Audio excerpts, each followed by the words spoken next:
share it with everyone who registered.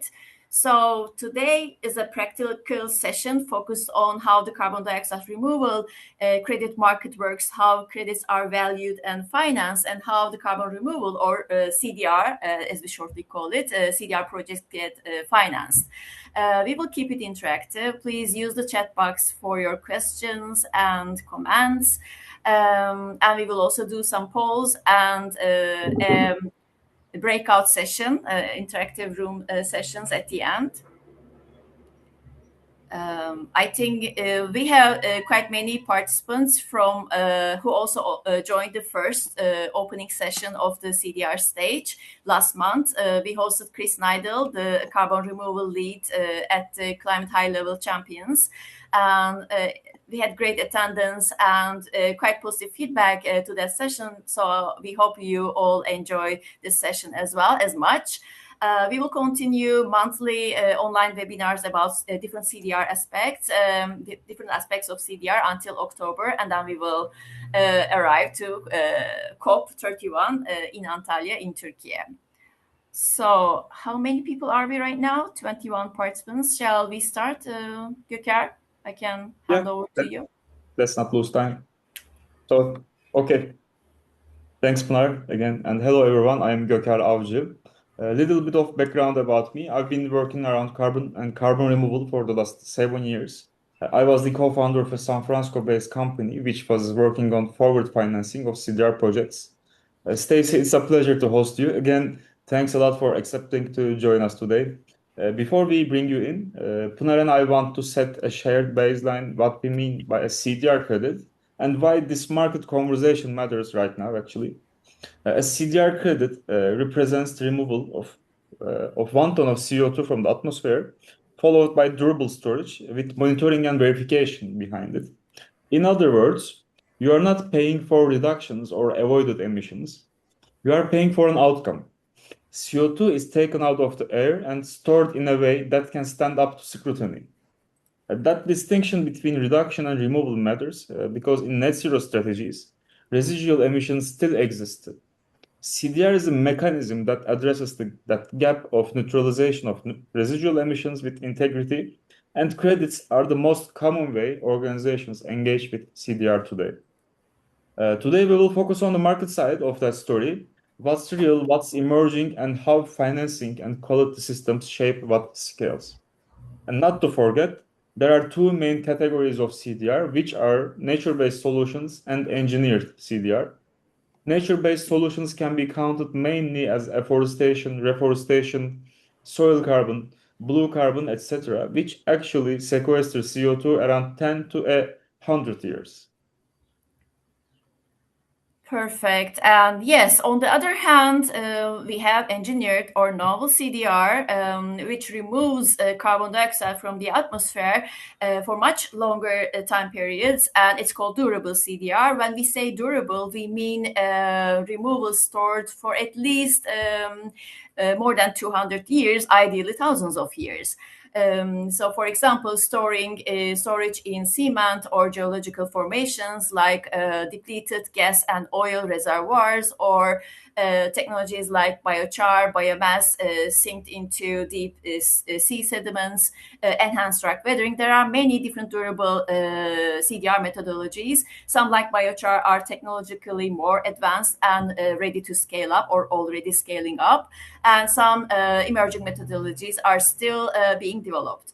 Key point for today is that durability and verification are major drivers of market confidence and financing.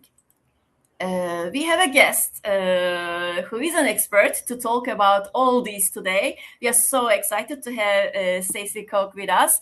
But before introducing Stacy, we just want to understand where the participants are coming from. So please take a moment to answer 3 quick poll questions. Göker, could you please activate the first poll? And I will keep admitting. Here we go. Perfect. So the first question is, please participate in the questions. I hope everyone can see it on their screens. Yes. what is the level of involvement with carbon credits of your organization? And this is the first question. And we have a second question. Which sector, why are you joining this session? Short answer. And then which sector are you representing? So let's see who is in the room. We are right now. How many people? 32 people. Let's wait a little bit more for people to reply, and then we will end the poll and see the results on the screen.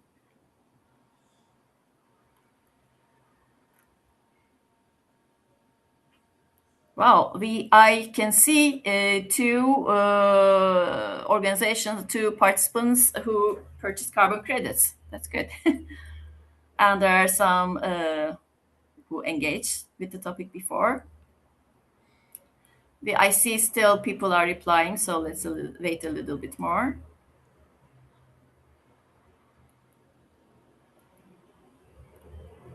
We have from energy, finance, textile, civil society, sustainability consultancy, CDR sector.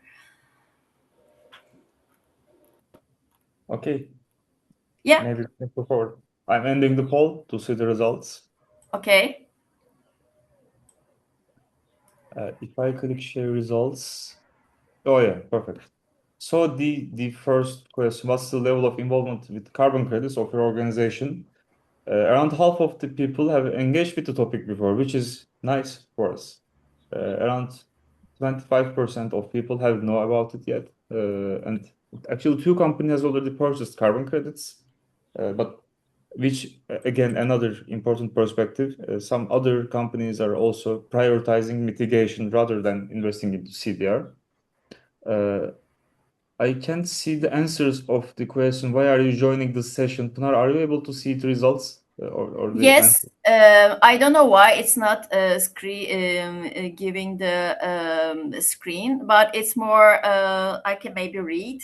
There's a word cloud. It's more like CDR, it's about learning and awareness, having knowledge about carbon and modeling projects, biochar projects, and there are some recent insights. Okay. These are the, yes, and I can read some people's ideas, practical opinions about CDR projects. We generate BCRs, biochar projects. I'm a sustainable consultant in order to have general idea before Turkish ETS mandates our organization. We develop sustainable solutions. This may be an option in our arsenal. Learn much about carbon credits.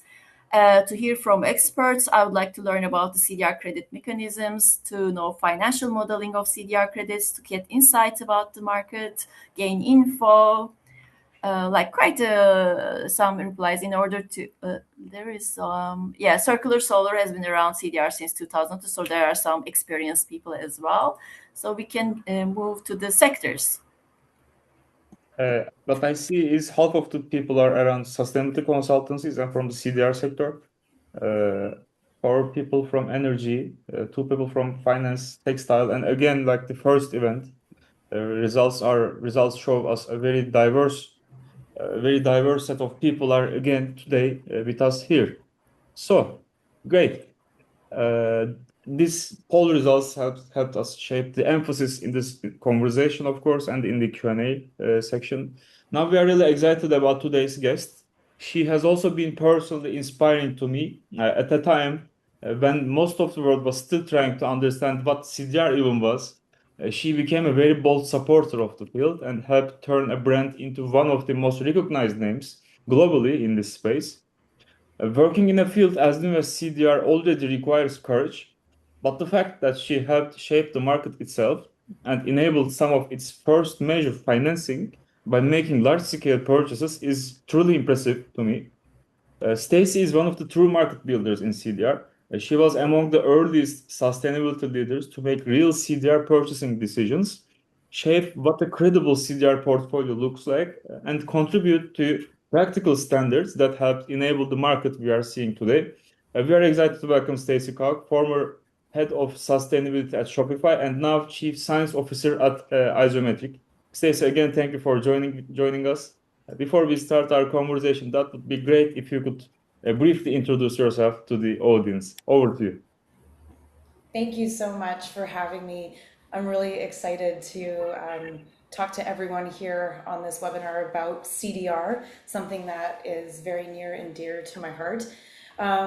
Before we dive into all of those fun things that I'd much rather talk about than myself, I'll give you a little bit of a background on how I came to work in carbon removal. So my background is in environmental engineering. I did a lot of work in environmental regulatory compliance for large-scale industrial projects, as well as different industry sectors, and then moved to the Canadian government, where I did a lot of regulatory policy work and some stints at the UN for multilateral environmental agreement negotiations. So I've not actually been to a Paris Convention COP. However, I have been involved in other COPs with the UN, and I think that they're really important for driving global action. And so that's my background. And you then may go, okay, why did I end up in carbon removal? And what happened for me was that I read the IPCC report that came out in 2018. And that was the first IPCC report that clearly showed that the world needs carbon removal technologies to hit our 1.5 degree warming target, and to do so in a reasonable time frame. And at the time, there were not a lot of actual carbon removal projects happening. It was not something people talked about. And most of the activity that was taking place was in academic settings, in labs, in papers, journal articles, bench scale testing. There wasn't a lot of like actual commercial activity happening. We did have some pockets, but like not a lot. And so I found that that IPCC report really was a call to action to the world. Okay, we need to start funding the commercialization of carbon removal technologies in a very meaningful way, because it is going to take some time for us to figure out what works, what doesn't work, and then to get those to the scale that IPCC report was like asking for. And so because of that, there was some other movement happening. I wasn't the only person that read that report. There were other people that read that report and started to have a very similar viewpoint. And I was very fortunate enough that one of those people was is the CEO of Shopify. Shopify is a Canadian commerce company. If you buy direct to consumer online and you go to a website, it's probably a Shopify website. And the CEO also was very much thinking about, okay, how do we use market forces like you do in commerce to scale what could be the most important technology humanity needs to develop at the time. And so because of that, they were looking to figure out how to develop a approach to use purchasing demand to stimulate innovation and build out carbon removal. And so I joined Shopify. I spent 5 years there building out their purchasing program, doing due diligence on projects, setting up a portfolio. I also contributed to founding Frontier, which not everyone on this call may have heard of before, but Frontier is an advanced market commitment, which basically says, hey, we're going to spend $1 billion we're going to contract $1 billion worth of carbon removal before 2030. And that was set up by Shopify, Alphabet, which is the Google parent company, Stripe, Meta, and McKinsey Sustainability. And so I did that at Shopify, and now I'm at Isometric, where I'm the Chief Science Officer. And you might go, well, what is that about? What's Isometric? Isometric is essentially the regulatory authority in the voluntary carbon market. Because there's no government standard that's globally accepted around what quality carbon credits look like from carbon removal projects, there's a bit of a vacuum there. And Isometric was created to start from a foundation of science to determine what a quality credit looks like, and to issue those, track those, make sure there's no double counting. And so I lead the team of scientists that write all of the quantification methodologies that you use to determine when, you know, a direct air capture project or a biochar project or a reforestation project gets audited. How do you determine how much carbon removal has actually happened? And then what were the emissions from the project? And you do all this quantification, and then we issue the credits on our registry. So my team writes the rules for that, which is actually the perfect blend of my background, which is science and technology, environmental regulatory policy work, plus a love of carbon removal. So that's why I'm here today. That was a bit of story time, but I think that kind of actually gives you a bit of an oversight as well of why carbon removal is important, which was one of the things that I think we should cover today. That's lovely. Like it's really the dream job and dream background of any people around CDR. Perfect to hear all these from you again. So let's dive in then.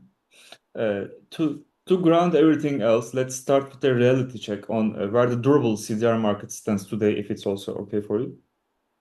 Before we dive into the deeper topics around credit quality, financing, and procurement, could you please give us an overview of the current state of the market? And that would be great if you could shortly cover supply and demand side, major buyers, and also the market maturity.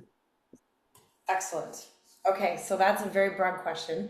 Probably could talk the entire webinar just about the current landscape, but I'm going to try to keep it short and kind of give everybody a bit of a primer on the current state of play. So I would say, you know,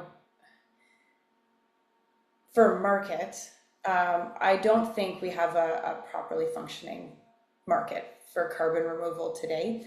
I think it is quite early days, and we're starting to figure out a lot of the building blocks that are required in order for there to be an efficient market where carbon removal credits are made available, there's a buyer. We're not quite at like a stock exchange status yet. We're still trying to figure out what works, and I think one of the things that's really important to do that is to ensure that the credits are of a quality that a buyer is looking for, and that you have consistent quality coming out from each different project type, so that when you're looking to buy a credit, you can rely on the quality that you're purchasing. Like if you think about other commodities, you have, say, take the oil market, you have gradations of quality of oil and it's priced accordingly. You'll have that as well in the carbon market.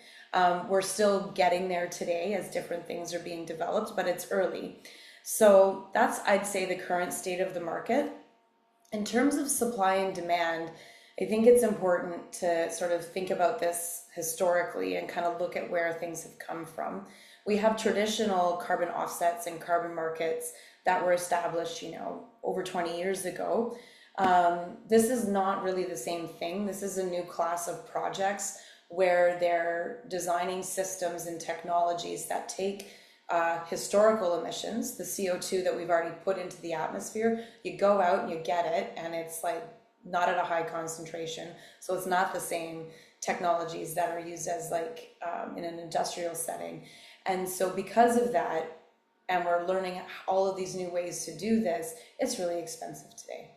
And so the cost of a carbon credit today has to cover the innovation and R&D costs. It has to cover the fact that most projects are operating below a commercial scale, which means they operate for a year. Perhaps they only issue 100 credits. That means that those costs to issue those credits are only amortized across 100 units rather than 100,000 units. So our price points are pretty wild right now, I would say. But that's what happens in the early days of a market, right? Like if you look at semiconductors, solar panels, things like that, they started extremely expensive. And then as the engineering challenges got solved, you come down the cross curve and then you have a market. And so if we're talking about supply and demand, on the supply side, there's a very large range of project types you can pick from. You've got direct air capture, which is on the engineered bucket that Pinar spoke about in the introduction, where you use a chemical compound, you pull in the ambient air, you have a reaction on some kind of medium, and you capture the CO2, you heat it up, then you get a concentrated CO2 stream, and then you have to put that somewhere. So you can inject it underground, you can put it in concrete. And then you have things like biochar, where you take biomass feedstock that's a waste that would otherwise decompose and release all kinds of stuff into the atmosphere. You take that, you can process it, and then you can use it as an agricultural additive that replaces fertilizer. There's a big range of projects. And so what that means is, from the supply side, if you're thinking about what kinds of projects you want to support, there's a big range, and we're not quite sure yet. We haven't figured out what the winners are. We don't know which ones are going to come down the cost curves. We don't know which ones are going to scale to the point where the cost and like the price is what the market wants to pay. And so it's still early to characterize the supply side in like one cohesive way. It's quite diverse. Then we have the buy side. Back in 2018, there was like 3 buyers. In 2019, you had 4 buyers. Now you have hundreds of buyers. Things have changed significantly. Worldwide, you're seeing the voluntary carbon market full of corporations starting to buy carbon removal, starting to spend a lot of money on carbon removal and construct portfolios, because they're betting that at some point they're actually going to have to be accountable for their emissions. One way or another, they're going to be regulated under a national regime that's then going to ladder up to a global process. And you have different jurisdictions around the world doing it sector by sector. So what we're seeing is, voluntarily, the buy side, the demand side of that equation, is starting to make preparations to address their unabatable emissions component. And so they're getting familiar with carbon removal. What we are seeing, which I think might be really interesting for this call, is the increased attention that carbon removal is getting in compliance schemes in certain jurisdictions. We're seeing increased attention in the EU, in the UK, Singapore, Japan, starting to set up their compliance schemes so that carbon removal can be included in their emissions trading schemes. And so we're starting to see the compliance market catch up. So we sort of have the VCM, the voluntary carbon market, that's like not really functioning, lots of stuff on the supply side to experiment with, a lot of new buyers, a lot of buyers sitting on the sidelines waiting to see what happens. And now we're seeing compliance markets come up as well. And so if I were to wrap this up with a bit of a bow, I think in the future we're going to see those things merge. Don't have a crystal ball and know the timeline, but it's really important to make sure, if you're on the demand side, on the buy side, that you're paying attention to both, and use participation in the voluntary market to get yourself ready to participate in the compliance market. Oh, that's a great market snapshot. Thank you very much in such a short time. Amazing. So now let's talk about which projects are trusted and financed, and why. We know that credit quality is probably the most important factor in procuring carbon removal. Could you talk us through the role that standards and certification play in shaping the market, influencing credit value, and building buyer confidence?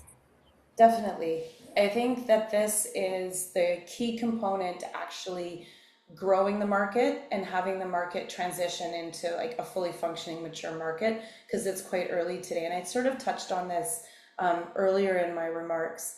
And this is the role that Isometric plays, but the voluntary carbon market doesn't have a governing body per se. It doesn't have performance requirements. It doesn't have necessarily clear standards that explain what a quality carbon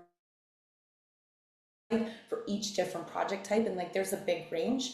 And so what the role of Isometric, where I work, is we are basically a standards and certification body, and we are trying to set a quality bar that is high enough that the credits are trustworthy and that buyers can retire them against their corporate emissions and can rely on that credit to represent the same climate impact as their emissions.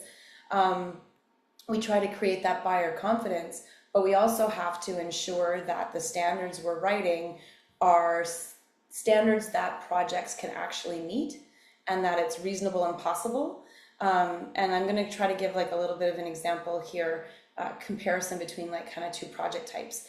So you have open system projects, which rely on Earth systems to do some of the capture of the carbon dioxide. So we're talking about photosynthesis. We're talking about air-sea gas exchange in the ocean. We're talking about some plants that do that photosynthesis, and then what do you do with that biomass? So you have open systems approaches, and then you have closed systems approaches, which sometimes are referred to as engineered pathways. And so if you take a giant fan that pulls in air, I talked about direct air capture, it's the classic example. And you have your fan and your chemical reaction that captures your CO2, and then your CO2 is condensed and put into a tube. You just put a flow meter on there, and then you sample for the quality of the gas stream, right? Whereas in an open system that relies on things like the ocean or soil or biomass, you can't sample every molecule. It's just not feasible from temporal and spatial timescales. And so when you're writing a standard and a protocol of how to measure these things, you have to ensure that you're relying on world-class models that are done by different groups and collaborations that represent like a global understanding of the ocean or the atmosphere, like through NOAA as an example. And so when you're writing these standards, you have to balance what's possible and the quality, and you're setting the bar for the market. And so why have I explained all that? Because what's really important is that there is a accepted quality bar in the market that buyers can trust. And what that does is it reduces the uncertainty on the demand side. If all of the credits available in the voluntary carbon market are of high quality, issued against a consistent standard and certification body, like recipe, basically, if they're all issued against that and they all meet the same quality criteria, then a buyer can trust that and they can just buy. And so what this does is, and you hinted around this in your question, what this does is it makes it easier for the capital to flow into the market and for the demand to match the supply. And if you don't have that interface in the middle that the projects can meet, which is the standard, and you don't have buyers trusting that standard, then you won't have a functioning market. And so that's the critical role that standards and certification bodies are playing right now in the voluntary carbon market. And I talked a little bit about this, but we're seeing some jurisdictions start to develop their own compliance schemes around carbon removal. And one thing that we do at Isometric that's really important is we participate in those conversations and we share our approach and our standards with different jurisdictions so that we can have a clear transition from voluntary to compliance when that happens, and we don't have a different standard being set in terms of that quality bar, because if it's a jump up, the suppliers won't be able to meet it.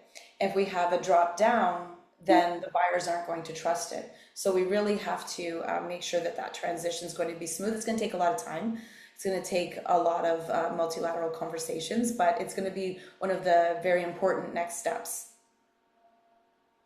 Well, so I think with the increased exposure over what quality is, it actually, I think, brings the pricing subject with it as the promotion. So I think we can consider with the quality increased, since the supply is also limited, pricing might also be being increased.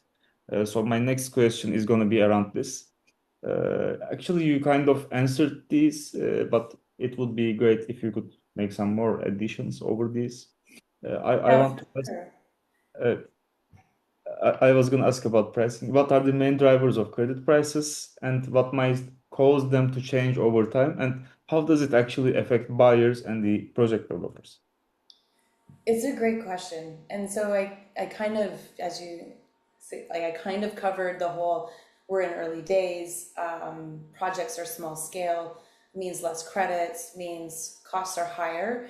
I think other things that are like, if we zoom out a little bit and think about the range of price for carbon credits today, I mean, you can get a soil carbon credit, say for $40, 40 US dollars.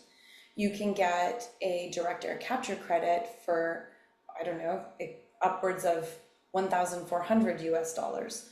And they serve the same function. So you may ask yourself, why? How do we have such a range? And it comes down to some of the concepts we talk about at the beginning of this, and it's durability. And so a soil carbon credit, a really good one, will have a durability of 100 years. And what that means is that ton of carbon dioxide that's stored in the soil that you've bought that credit from is expected to be stored for about 100 years. And the project can guarantee that through monitoring and all kinds of community enablement activities that they undertake. So yes, that lasts for 100 years. A direct air capture credit, where you've gone and taken the CO2 and locked it away through, and basically an irreversible chemical reaction, often through like mineralization, where you react it with rock or with concrete, and like it's not coming back unless you get the temperature of that material up over at least 800 degrees Celsius. So basically we're talking, it's not coming back unless we have a significant extreme event that takes place in that exact location. And so what that means is when you buy a direct air capture credit that's say worth 1,400 USD, that CO2 is never coming back. It's locked away forever. And so that's the difference in price, is usually correlating to durability. And you may go, well, why is it correlating to durability? That's usually because that's how much it costs to actually do that thing. And so project developers who have lower prices, they tend to have different cost structures than some of the higher ones. And that also plays into, Göker, like you were talking about, financing and investment decisions, and how does pricing affect buyers and project developers. I think I covered kind of how pricing affects buyers. And buyers, when you think about how to construct a portfolio, you're going to maybe want some ranges of durabilities, because I think that there's a little bit of policy risk right now. We don't quite know what the rule book's going to be down the road. Will 100-year durability credits be acceptable? Will it all be 1,000? I mean, I think we're going to have space, and for all project types, I'm very optimistic about that. But you want to consider a range of approaches. Now, what does this mean for project developers? And I think it's a really interesting time, because often they're doing this in a lab, maybe they do some pilots, and now they're, okay, we've got to get to a reasonable size so that we can sell enough credits that we can actually make this like economically possible. And so for those engineered solutions, that's a massive amount of capital you have to raise just for project establishment. And so, because you're building basically a factory. Whereas the soil example, you're doing a very different thing. You're working with local farmers to get them to change their agricultural practices. That doesn't need a factory, but it needs an army of people who are well trained and specialize in agriculture and cooperative work. They need to be paid to go out and do. But those are two very different cost structures. You have CapEx and intensive work, and then you have operational expenses, which is more of what a soil carbon project will have. And so those need different financing structures. And so based on the carbon removal technology that the supplier is undertaking, they're going to need a different mix. But one thing that is critical for both, in order for them to get the financing, either for like, you know, building a factory, or the financing to make payroll for the people that are needed to do soil carbon, you have to have demonstrated that someone's going to buy your credit and that you've got your pricing right. So those things are critically important. They're hard to do. And I think we're seeing that play out right now in real time, as some of these projects and all of the different categories have gone and signed some multi-year big deals to sell carbon credits to a wide range of buyers. And now they've secured their financing, and now they're going to find out if they did their maths right. And so it's an interesting time, and I think we're going to get a lot more information over the next year or two on what the real costs of running these projects are. Oh, thank you so much. Like, I can't tell you how much I enjoyed this conversation. Being a CDR lover, I have the project developer perspective, so this is a very fruitful conversation for me, and it reflects really so many things on our side. Now, and you have this both scientific perspective and the corporate buyer perspective, and like the standard isometric a registry which has standard, which develops standards. You have that perspective as well, so it's great. So I was going to ask you how like you touch on many things. I don't want you to repeat things, but maybe there are details that we can bring forward. I was thinking about your role at Shopify, which became a pioneering corporate buyer when you were head of sustainability there. And it was so interesting to hear that the CEO read that report and he was also interested in that. That's great, because I was wondering how you managed that. Like, it's all of a sudden you convinced Shopify from nowhere, just convinced them to buy some carbon removal credits. So how did project financing influence your procurement decisions there? Like, how did you think about the interplay between credit sales, equity investments, and debt financing when evaluating suppliers? Because, like, for us, in my experience, we are generally trying to get access to huge grants, like funding calls and grants. Like, that's how we are trying to finance, because the other part it's really hard, like equity or like the credits. These are all very hard for starting a project, really. So I'm really curious about like how that affected your decisions and how projects actually get funded. Definitely. So I think from like a buyer perspective at Shopify, when we would evaluate which projects to make credit purchases from, one thing that was very important to us, I guess I'd say there's two things. So, and this might address a little bit more than the focus of the question, but they play together.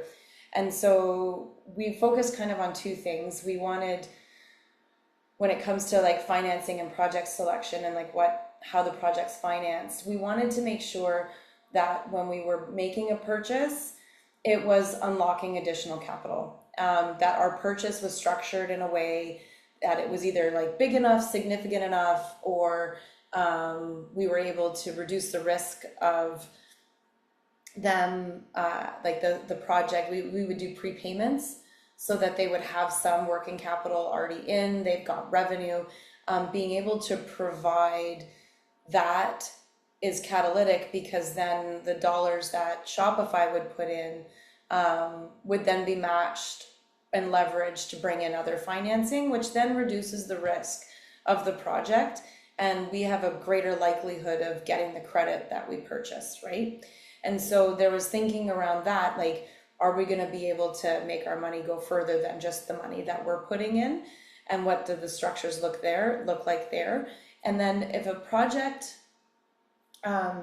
is trying to get a purchase, we really want to make sure that they understand their costs and how they're leveraging that. And if they're focused and they're trying to use debt financing to run their business, that can be quite risky, because a lot of times project developers are very optimistic.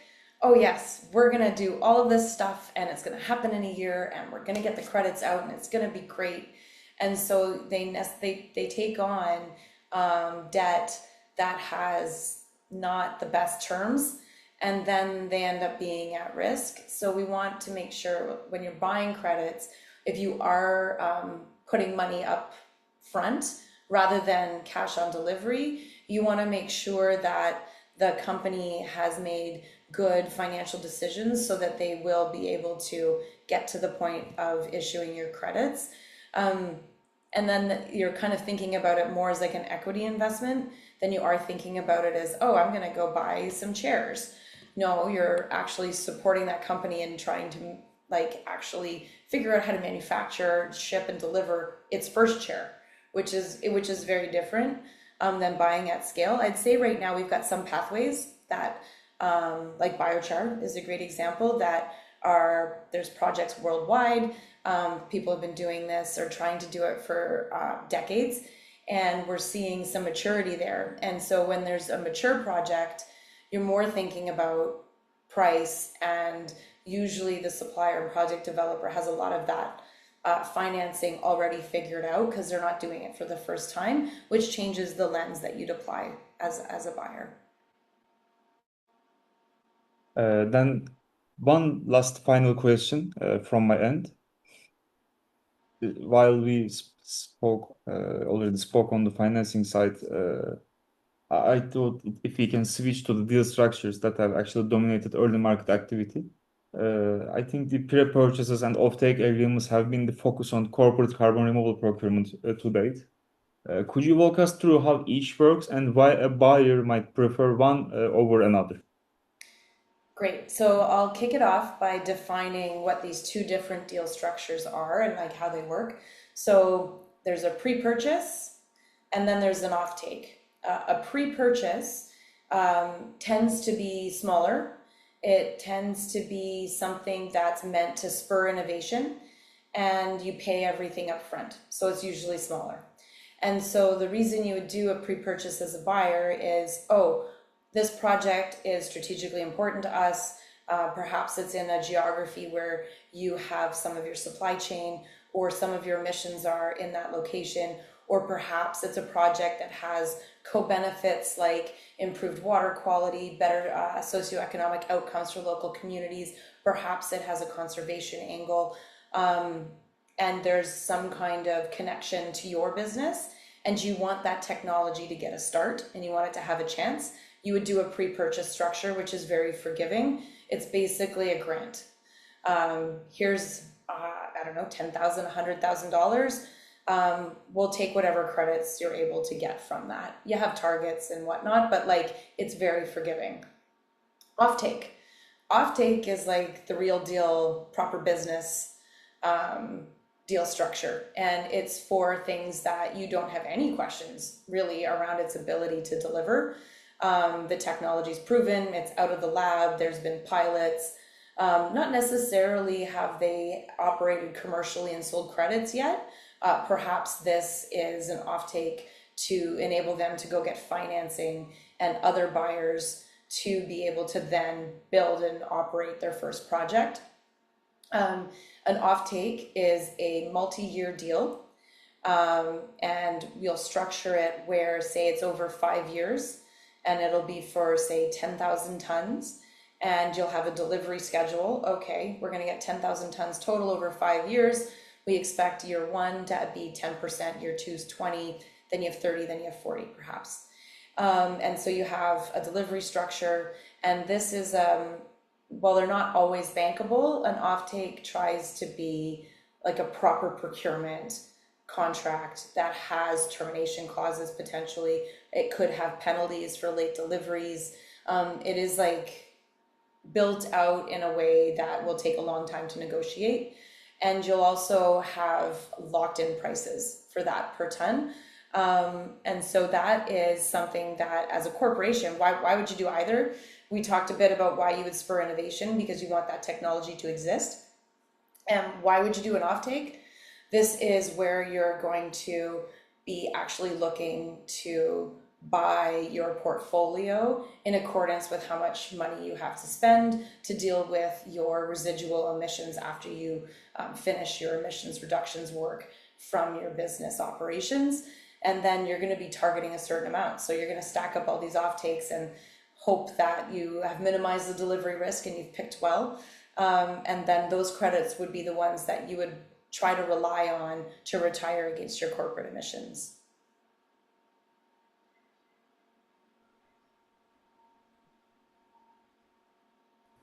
Perfect. So I was checking the time. Like we have some questions. I see 2 quite personal questions, and we have just a couple minutes for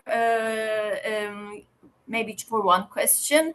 I was just reading the command, the last command. The two questions are quite personal. Maybe we can email you the personal questions, Stacy, and the contact for you to reply. And there is one last command. Thank you for doing this today, Stacy, from Heather.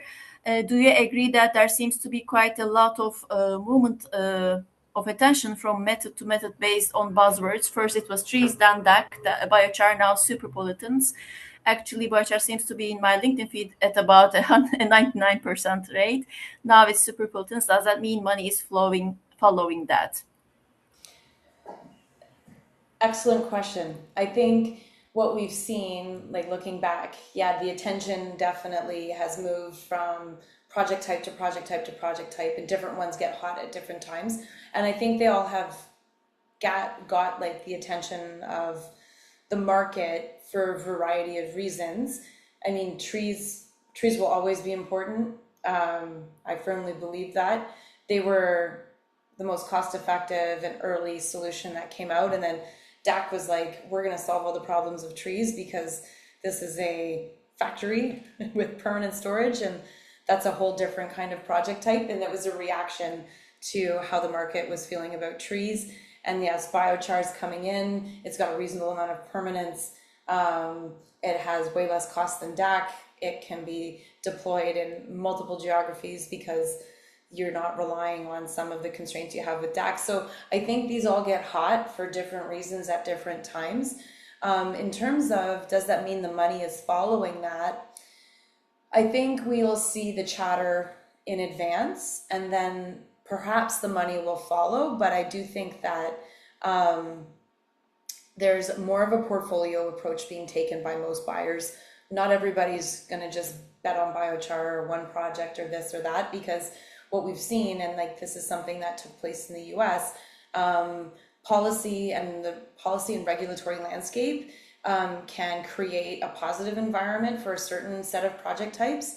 And then in a moment's notice, that can be gone, and then those projects are no longer economically feasible because the tax incentives aren't necessarily there. And so as a buyer, it's really important that your money doesn't follow everything. It follows a very methodical approach where you're de-risking yourself by having a diverse portfolio. I do think when you do see that peak, on a certain technology, I definitely agree that the money is going there. Should all your money go there? Definitely not.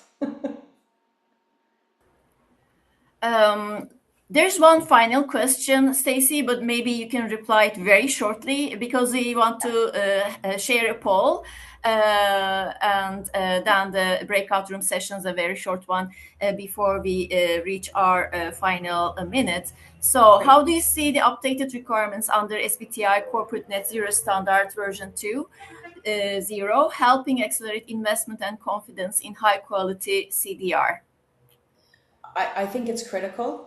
I think it's of the utmost importance that we have clarity for what buyers can use these credits for and making certain claims, because when we have that certainty and buyers know, oh, okay, I can buy these kinds of credits and I can retire them against my corporate emissions, they now have, essentially it's the same as like being regulated. They now have clarity around what they need to do, and now they can go allocate their resources to go and do it. So I think it is one of the most important things that has to be resolved, and it needs to be resolved in the near term because we've got a lot of project investment on the table and they need their buyers.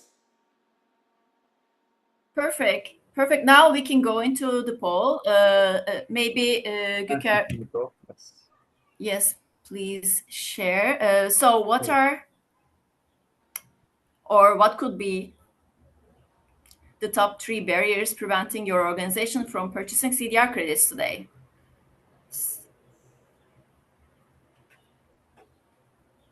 Please reply let's give it a minute.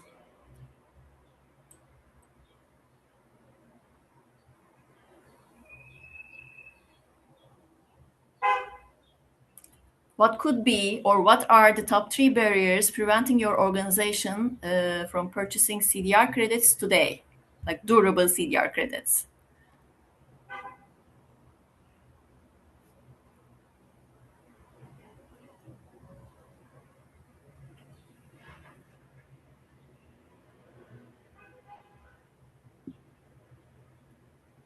Again, very different type of answers. Yes.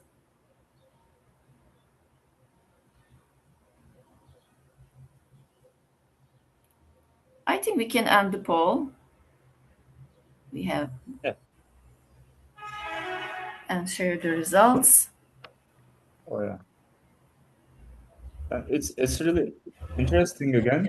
It looks like all answers are split equally. There's high cost, lack of knowledge or experience, lack of legislative recognition, transparency, and trust issues in the market is the head currently. It's nice because like we already spoke about the quality topic today, and the quality standards are getting better and better every day, which will actually remove the transparency and trust issue barrier one day. So if you remove the barrier, I started to feel like we can really scale the industry. No net zero targets. There is a lot of time until our net zero targets and also others. So okay, thank you so much. So now we will do a short breakout. You will be automatically assigned to small groups for 7 minutes. Please choose one of the two prompts we are going to share from the chat, or you can share any reflections regarding this webinar. Everyone has about 2 minutes to speak or to share. So quickly, option one to talk about is based on what I learned about CDR credits. How can I integrate it into my organization's decarbonization strategy? Option two is based on the concepts and perspectives shared today, I think CDR could scale by ... Okay. Okay. So I think everyone is back. So I hope the conversation was fruitful for you, the whole session and the breakout rooms. Thank you for joining us, everyone. Like more than half already left. And everyone, all your participation, and of course, Stacy, thank you so much for joining us today. It was really an enlightening session. And before we close, do you have anything to share? One final remark or anything? Or Yeah, I'll keep it short. I think the poll was really interesting to me, where clearly it's around quality, and we need to continue to push for openness and transparency in terms of the standards and the data around the projects that are being credited, to build that trust in the market. And for those that say their net zero commitment is far away and the timelines are long, we need to support CDR today so that it will actually exist when our net zero commitments come into effect and we have fully scaled, commercially operational and economically feasible projects to buy credits from. So there needs to be an on-ramp, and I look forward to seeing all of you start to buy your first credits. fantastic. Thank you everyone for joining. We will share the recording and materials with everyone who registered. Please stay connected through COP31 Turkey Brief channels for the next CDR Stage sessions. Pinar, if you have anything to say. No, really, I'm really quite happy today. I'm smiling all the time. Thank you all once again, and hope to see you in the next webinar. Stacy, thank you again so much. You're welcome. Thanks, everyone.